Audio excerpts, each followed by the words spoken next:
Southampton में खेले गए मुकाबले में वेस्टइंडीज ने इंग्लैंड को पराजित किया और बहुत ही यादगार जीत हासिल की। और सन 2000 के बाद अगर हम बात करें तो इंग्लैंड की धरती पर वेस्टइंडीज की किसी सीरीज में पहले टेस्ट में पहली जीत है ये, पहले टेस्ट में 2000 के बाद। राजकुमार शर्मा जी हमारे साथ मौजूद हैं, जो विराट कोहली के कोच और क्रिकेट एक्सपर्ट हैं। उनसे जानते हैं इस मैच का सूरत हाल और एक विश्लेषण। राजकुमार जी, स्वागत है आपका। धन्यवाद। क्या कहेंगे इस जीत के बारे में? देखिए, बहुत ही शानदार जीत है वेस्ट इंडीज की, और काफी दिनों से प्रिपरेशन कर रहे थे वो। 14 दिन से क्वारंटाइन भी रहे वहां पर इंग्लैंड में। और एक नई वेस्ट इंडीज टीम देखी जा रही थी कि बिल्कुल बहुत कम एक्सपीरियंस है, स्पेशली बैटिंग में तो बहुत ही कम एक्सपीरियंस लग रहा था। लेकिन एक शानदार जीत आज की उन्होंने, और क्रेडिट देना चाहूंगा मैं पूरी टीम को, क्योंकि सभी ने कंट्रीब्यूट किया। तो एक अच्छा प्रदर्शन वेस्ट इंडीज की तरफ से, जो सभी उम्मीद करते हैं कि वो ऐसा प्रदर्शन करेंगे और आगे भी करते रहेंगे। जब 27 रन पर 3 विकेट गिर गए थे राजकुमार जी वेस्टइंडीज के दूसरी पारी में, और एक खिलाड़ी इंजर्ड हो गया था कैंपबेल के रूप में, उस वक्त आपको कहीं लगा था कि मुकाबला इंग्लैंड की तरफ जा सकते हैं? डेफिनेटली उस टाइम जिस तरह जोफ्रा आर्चर गेंदबाजी कर रहे थे, अच्छी गति से गेंदबाजी कर रहे थे, लेकिन अनफॉर्चुनेटली एंडरसन अपनी पूरी फॉर्म में नहीं दिखे। अगर उस एंड से भी उन्हें सपोर्ट मिलता तो जरूर वेस्ट इंडीज के लिए मुश्किलें हो सकती थी। लेकिन बहुत शानदार बल्लेबाजी की वेस्ट इंडीज के मिडिल ऑर्डर बल्लेबाजों ने। और जो जोफ्रा आर्चर ने शुरू में 3 झटके दिए, और एक खिलाड़ी जिस तरह रिटायर्ड हुआ था, उसके बाद जरूर एक बार दिल धड़कने लगा था वेस्ट इंडीज के समर्थकों का कि शायद वेस्ट इंडीज 200 रन भी ना बना पाए। लेकिन शानदार बल्लेबाजी की ब्लैकवुड ने, और एक और प्लेयर, मैं उनका नाम बोल रहा हूँ, बेहतरीन बल्लेबाजी की उन्होंने। डॉरिच की बात कर रहे हैं हम लोग, विकेट कीपर हाँ, बल्लेबाज जिन्होंने बहुत अच्छी डॉरिच की, पार्टनरशिप की। हाँ जी। तो अच्छी साझेदारी हुई, और उसी के तहत वेस्ट इंडीज ये मैच जीत पाया। आपको लगता है कि आमतौर पर कहा जाता है कि पाकिस्तान हो, वेस्ट इंडीज हो, बहुत अनप्रेडिक्टेबल टीमें हैं, लेकिन इस बार तो इंग्लैंड की टीम बहुत अनप्रेडिक्टेबल लगी, क्योंकि जोफ्रा आर्चर पहली पारी में ऑफ कलर थे, एंडरसन दूसरी पारी में ऑफ कलर थे, मार्क वुड वैसा प्रदर्शन नहीं कर पा रहे थे, सिवाय स्पीड के, गति देने के अलावा कुछ ऐसा देखने को नहीं मिला। देखिए मनोज जी, काफी लंबे समय के बाद ये टेस्ट क्रिकेट शुरू हुआ है, तो अभी सब अपने पूरे रिदम में नहीं है, और थोड़ा सा समय लगेगा, क्योंकि आप लगातार प्रैक्टिस नहीं कर पा रहे थे। कि फियर फैक्टर भी है सबके दिमाग में कि कैसे होगा, क्या होगा। तो कहीं ना कहीं काफी सारी परेशानियों से उभर कर ये मैच हुआ है। और फिर भी मैं कहूंगा प्रदर्शन काफी शानदार रहा दोनों टीमों का। और क्योंकि बहुत लंबा ले ऑफ था दोनों टीमों के लिए, और प्लेयर्स ना अपनी पूरी फिटनेस कर पा रहे थे, ना स्किल पे अपना वर्क कर पाए। तो ग्रेजुअली आप देखेंगे दोनों का प्रदर्शन इम्प्रूव होगा, और दोनों टीमें बेहतर प्रदर्शन करेंगी।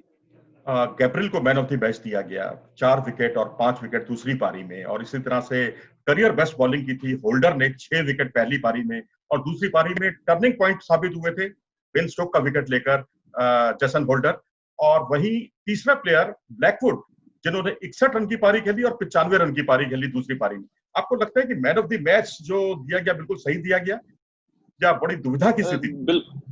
दुविधा की स्थिति थी। ब्लैकवुड का भी बहुत शानदार प्रदर्शन था, लेकिन जिस तरह का प्रदर्शन गैब्रियल ने फर्स्ट डे किया, शायद इंग्लैंड वहीं से बैकफुट पर चला गया। क्योंकि जिस तरह से टॉस जीतकर बल्लेबाजी की थी इंग्लैंड ने, तो थोड़े से कॉम्प्लेसेंट दिखे या ओवर कॉन्फिडेंट भी हो सकते हैं।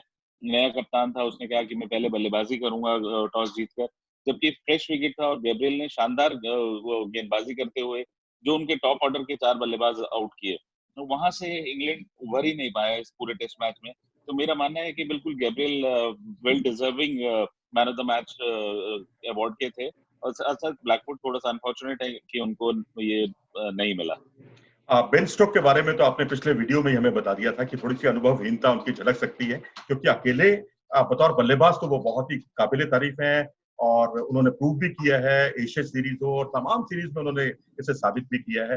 लेकिन क्या लगता है आपको कि बेन स्टोक के भविष्य को लेकर आप क्या कहेंगे बतौर कप्तान? क्योंकि जो रूट अभी उपलब्ध नहीं थे, लेकिन एक बेन स्टोक को कप्तानी देकर कहीं ना कहीं इंग्लैंड प्रबंधन ने यह साबित कर दिया है कि जो रूट के बाद अगला कोई कप्तान होगा तो बेन स्टोक होंगे, एंडरसन या कोई दूसरा खिलाड़ी नहीं होगा। देखिए जो बेन स्टोक्स की जहाँ तक बात करें तो बहुत इम्पैक्ट वाले प्लेयर हैं, बहुत शानदार ऑलराउंडर है, इस समय वर्ल्ड के नंबर 1 ऑलराउंडर है, जो उन्होंने प्रूव भी किया। भले आप वर्ल्ड कप देखें या एशेज़ सीरीज़ देखें, सिंगल हैंडेडली उन्होंने जीता है। तो बहुत उनका प्रदर्शन रहा। लेकिन जहाँ तक बात होती है तो वो एक बिल्कुल टल गेम होता है। आपको स्ट्रैटेजी बनानी होती है, बहुत सारी चीज़ें होती हैं और जब एक ऑलराउंडर है, तो उसके लिए काफ़ी सारी मुश्किलें होती हैं कि उसको खुद को कब बॉलिंग पे लाना है। कभी वो किसी बॉलर को अंडर बॉल कर जाते हैं और कभी खुद गेंदबाजी नहीं करते कि मुझे अपने बॉलर्स को यूज़ करना है। तो वहाँ पे काफ़ी दुविधा का सामना करना पड़ा शायद बेन स्टोक्स को और पहली बार कप्तानी कर रहे थे तो धीरे-धीरे एक्सपीरियंस भी आएगा। और अभी तो आशा है कि अगले मैच में जो रूट आ ही जाएँगे, तो इंग्लैंड बेहतर प्रदर्शन करेगा। तो जो रूट किसकी जगह पर आएंगे? दिल्ली जो की रूट जगह तो या कोई और? कप्तानी करेंगे। नहीं नहीं, वो तो जो है। रूट देखिए हाँ, टीम में मतलब कौन किसको बाहर का रास्ता देखना पड़ सकता है? दिल्ली जो बहुत अच्छी फॉर्म में नहीं चल रहे वो, या किसी और को बाहर का रास्ता देखना पड़ सकता है? हाँ, दिल्ली ही मोस्ट लाइकली है कि शायद उनको बिठाया जाए और इससे इंग्लैंड की बैटिंग भी मजबूत होगी और एक्सपीरियंस जो आएगा जो रूट के आने से और जिस तरह की कप्तानी वो करते हैं तो उसका काफी फायदा होगा इंग्लैंड को। स्टुअर्ट ब्रॉड की कमी को कितना महसूस किया गया इस मैच में? डेफिनेटली स्टुअर्ट ब्रॉड होते तो बहुत एक्सपीरियंस गेंदबाज हैं और अगर वो होते तो काफी फायदा होता है इंग्लैंड को। इंग्लैंड दोनों ही टीमें अपने कुछ खास प्लेयरों के बिना खेलती दिखी तो थोड़ा वो परेशानी दोनों टीमों के साथ थी। ब्रॉड एक बहुत ही शानदार गेंदबाज है और उनके होने से इंग्लैंड को काफी फायदा होता है। रसेल हैं, गेल हैं, जिनसे वेस्टइंडीज क्रिकेट की पहचान है, ब्रावो हैं, हेटमायर हैं, ये चारों ही खिलाड़ी नहीं खेल रहे थे। सुनील नारायण नहीं थे टीम में।